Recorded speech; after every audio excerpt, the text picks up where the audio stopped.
Hello and good evening everyone. Welcome to English Pathshala.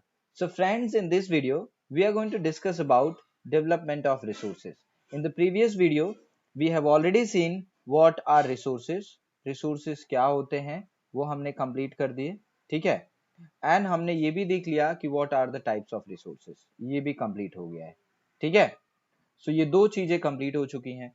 इस video में मैं आपसे बात करूंगा development of resources, planning of resources and conservation of resources.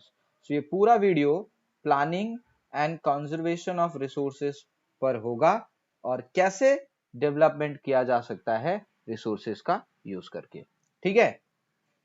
So first of all अगर हम रिसोर्सेस की बात करें तो हमने रिसोर्सेस की डेफिनेशन में क्या देखा कि वो सभी चीजें जो ह्यूमन नीड्स को पूरी कर सकती हैं, हमारी जरूरतों को पूरी कर सकती हैं, वो सब रिसोर्स हैं, ठीक है. अब दुनिया में रिसोर्सेस का जो डिस्ट्रीब्यूशन है वो बहुत ही अनइक्वल हुआ है. कहीं पर ज्यादा है, कहीं पर कम है, कहीं पर कुछ चीजें हैं तो कहीं पर दूसरी चीजें हैं. तो इसलिए एक इक्विटेबल डिस्ट्रीब्यूशन जो रिसोर्सेस का अगर नहीं होगा तो सस्टेनेबल क्वालिटी ऑफ लाइफ और सबसे इंपॉर्टेंट ग्लोबल पीस वो पॉसिबल नहीं है. अगर किसी एक कंट्री में ज्यादा रिसोर्सेज होंगे तो सारे बेनिफिट्स वो लेगा, बाकी के कंट्री उसको यूज नहीं कर पाएंगे. ऐसी सिचुएशन ना हो, ग्लोबल पीस बनी रहे, जो कंट्री का दूसरे कंट्री से रिलेशन बना रहे ताकि future of our planet should not be in danger. Keeping that in mind, it is always important to plan the resources in a better way. Okay, that is why planning of resources is essential. बिना planning के, वैसे भी हम कहते हैं बिना planning के अगर आप कोई भी काम करेंगे सक्सेस के चांसेस कम होते हैं, और प्लान करके करेंगे तो सक्सेस के चांसेस बढ़ जाते हैं, ठीक है. तो अब हम बात करेंगे प्लानिंग ऑफ रिसोर्सेस, और उससे पहले हम देखेंगे कि इतने सालों में ह्यूमंस ने जो रिसोर्सेस को बिना सोचे समझे इनडिस्क्रिमिनेटली जो हमने रिसोर्सेस को पूरी तरह से वेस्ट किया है, ये जी हाँ मैं कहूंगा वेस्ट किया है, या फिर कहिए कि ओवर यूज किया है अपनी ग्रीड, अपनी लालच को पूरा करने के लिए. उसने क्या इफेक्ट डाला है एनवायरमेंट में. पहली चीज तो सबसे इंपॉर्टेंट चीज जो हुई है कि ये सारे रिसोर्सेस कम हो गए हैं. Depletion of resources for satisfying the greed of few individual. सिर्फ कुछ लोगों की ग्रीड को पूरा करने के लिए हमने इतने ज्यादा यूजेस किए इन रिसोर्सेस के कि ये रिसोर्सेस अब बचे ही नहीं हैं, ठीक है. दूसरा हम बात करेंगे, या दूसरी प्रॉब्लम जो हुई है इन रिसोर्सेस के इतने ज्यादा यूज से, वो ये हुई है कि accumulation of resources in few hand. ये रिसोर्सेज, एक्यूमुलेशन मतलब क्या, ओनरशिप. ये रिसोर्सेज कुछ लोगों के हाथों में आ गए हैं, बाकी के लोग क्या हो गए, बिना रिसोर्सेज के हो गए. तो सोसाइटी में इसका इक्वल डिस्ट्रीब्यूशन नहीं हुआ है. तो दो सेगमेंट में डिवाइड हो गए, एक जिनके पास बहुत रिसोर्सेज है, दूसरे जिनके पास रिसोर्सेज नहीं है, ठीक है. तो इससे हुआ क्या है, डिस्क्रिमिनेशन हुआ है. लोग जिनके पास ज्यादा रिसोर्सेज अवेलेबल है वो एक्सप्लॉइट कर रहे हैं उनको जिनके पास कम रिसोर्सेज हैं. जैसे you can take the example of crude oil. India में क्रूड ऑयल नहीं है, इसलिए हमें उसे दूसरे गल्फ कंट्रीज से परचेस करना पड़ता है, और हमारी रिक्वायरमेंट इतनी ज्यादा है इसलिए हमको बहुत ज्यादा अमाउंट वहां पर इंटरनेशनल मार्केट में पे करना पड़ता है, और हम उसका कुछ कर भी नहीं सकते. दूसरा, इतनी ज्यादा अमाउंट में हमने कोल को यूज किया है जिसकी वजह से पूरे इन्वायरमेंट में कार्बन डाइऑक्साइड का लेवल बढ़ा है, ठीक है. जिसने किसको जन्म दिया है, ग्लोबल वार्मिंग को. ओजोन का लेयर खराब हुआ है, ठीक है. इन्वायरमेंट पॉल्यूशंस बढ़े हैं, लैंड का डिग्रेडेशन हुआ है. ये सब क्यों हो रहा है, बिकॉज ऑफ आर ग्रीड. क्योंकि हम इतने ज्यादा लालची हो चुके हैं, क्योंकि हमें है ना स्पीडी डेवलपमेंट चाहिए, फटाफट सबको है ना. जितनी भी डेवलपिंग कंट्रीज हैं उन सबको यूएस, जापान, यूके इनके जैसा बनना है. तो जितना जल्दी हो सके उतना जल्दी इन रिसोर्सेज को यूज करो, पूरा खाली कर दो.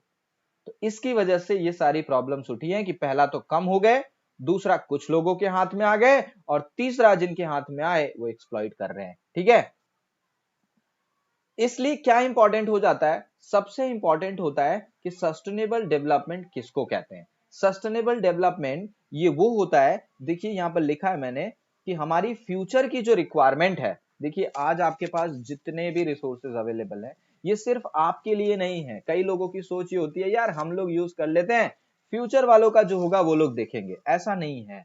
You have to keep the need of future generation in your mind.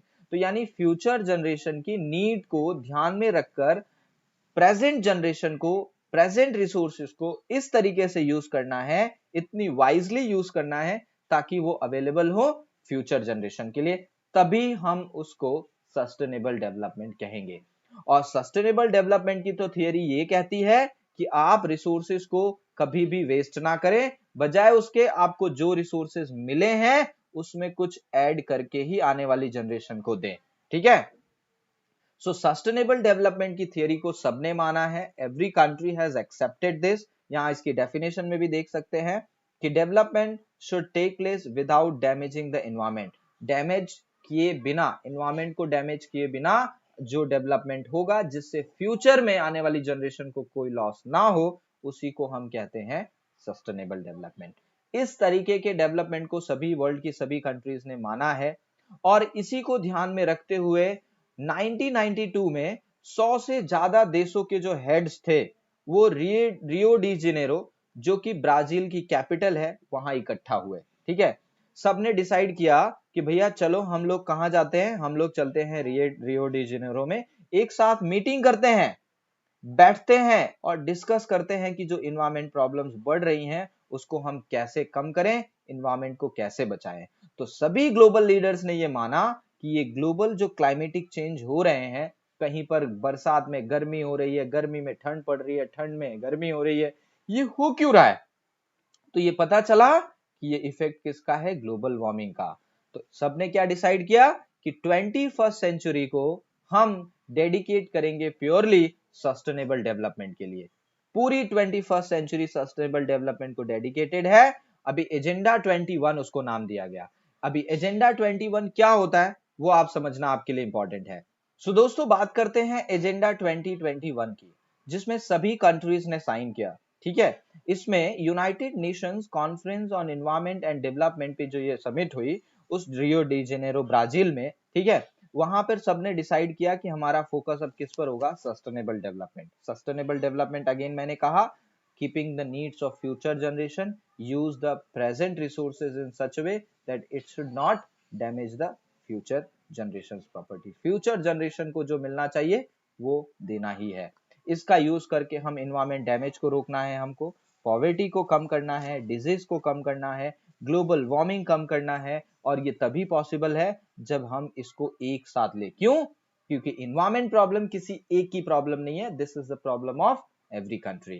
ठीक है, सो एजेंडा 2021 का मेन फोकस अगर एग्जाम में आए तो उसका मेन फोकस था सस्टेनेबल डेवलपमेंट। क्या? तो सस्टेनेबल डेवलपमेंट के लिए सब लोग एग्री हुए थे। ठीक है, अब हम बात करेंगे रिसोर्सेज को प्लान करना क्यों इंपॉर्टेंट है।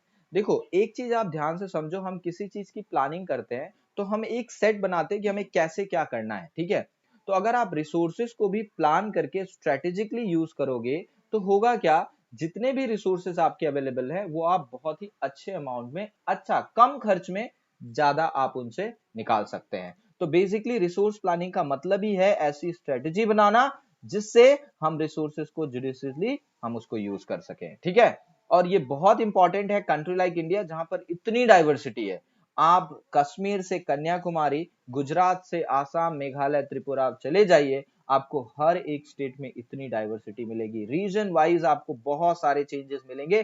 कुछ रीजन बहुत रिच है नेचुरल रिसोर्सेज में, कुछ रीजन कम है। ठीक है, ऐसे रीजन भी हैं that can be consider self sufficient, सारी चीजें खुद कर सकते हैं क्योंकि वहां सारी अवेलेबिलिटी है। और ऐसे रीजन भी है जहां पे एक्यूट शॉर्टेज है, बहुत ही ज्यादा, कुछ भी नहीं कर सकते वो। ठीक है, इसलिए प्लान करके, क्योंकि ओवरऑल डेवलपमेंट तभी माना जाएगा जब एंटायर कंट्री डेवलप करेगी। सिर्फ एक स्टेट या एक रीजन के डेवलपमेंट को हम डेवलपमेंट नहीं मानते। जैसे झारखंड, छत्तीसगढ़, मध्य प्रदेश और ओडिशा, यहाँ पे रिच इन मिनरल, कोल और आयरन के माइंस इतने ज्यादा हैं कि उनका यूज पूरा नेशन कर रहा है। अगर ये कह दे कि भाई हम अपना रिसोर्स किसी और को नहीं देंगे तो प्रॉब्लम सबके लिए होगी। अरुणाचल प्रदेश में वाटर रिसोर्सेज अबंडेंस अमाउंट में है, राजस्थान में सोलार एनर्जी, विंड एनर्जी के इतना बड़ा स्कोप है वहां पे। ठीक है, तो हर स्टेट की अपनी क्वालिटी है, तो सबको बैलेंस करना है। See, you have to balance every resources, और वो तभी पॉसिबल है when you will plan the resources how you are going to use.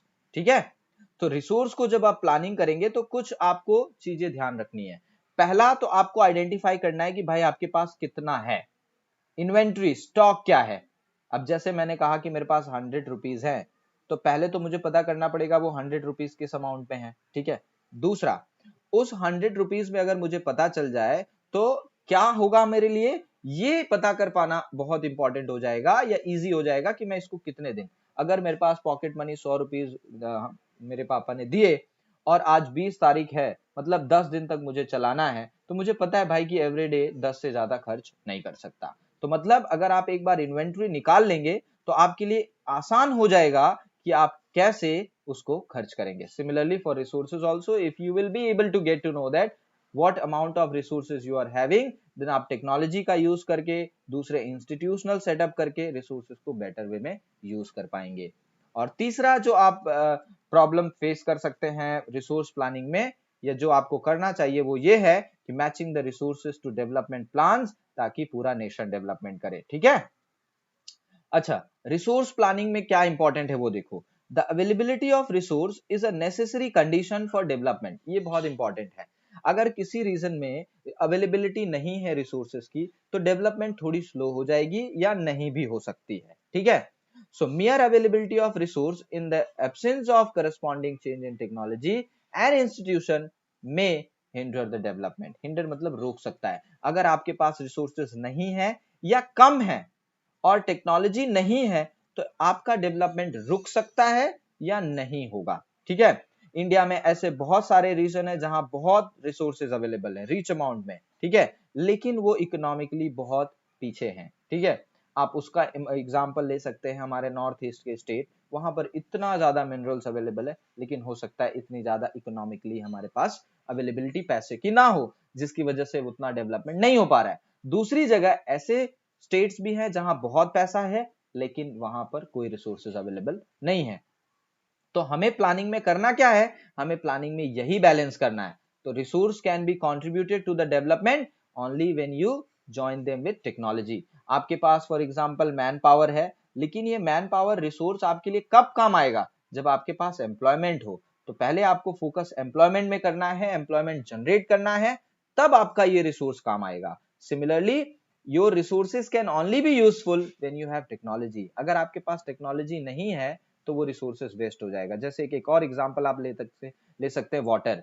Irrigation के लिए वाटर इंडिया में जो नॉर्मल मेथड होता है, पाइप लगा दी जाती है और पूरा का पूरा पानी ऐसे ही बहता है। जबकि अगर हमारे पास अच्छी टेक्नोलॉजी हो तो स्प्रिंकल मेथड और दूसरी अलग मेथड्स का हम यूज करके कम पानी में हम ज्यादा से ज्यादा इरिगेशन कर सकते हैं, ज्यादा से ज्यादा फील्ड को इरिगेट कर सकते हैं। लेकिन उसके लिए हमें क्या चाहिए, वी नीड इकोनॉमिक डेवलपमेंट, मतलब पैसा हमारे पास होना चाहिए, टेक्नोलॉजी अवेलेबल होनी चाहिए।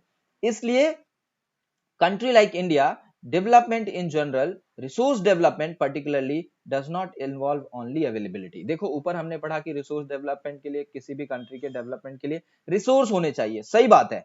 लेकिन क्या सिर्फ रिसोर्स होने से सब कुछ हो जाएगा? No, along with the resource you need money, you need technology, then only you can do development, ठीक है। अब दूसरा, ये रिसोर्सेज जो अवेलेबल है आपके पास, ये रिसोर्सेज को आप अगर बचाएंगे नहीं, आप इसको जुडिशली यूज नहीं करेंगे, तो आने वाले टाइम में ऐसा हो सकता है कि आपके पास ये रिसोर्सेज खत्म हो जाएं, ठीक है। तो इसलिए ये बहुत इंपॉर्टेंट है कि हम इन रिसोर्सेज को प्रोटेक्ट करें, बचाएं, ठीक है।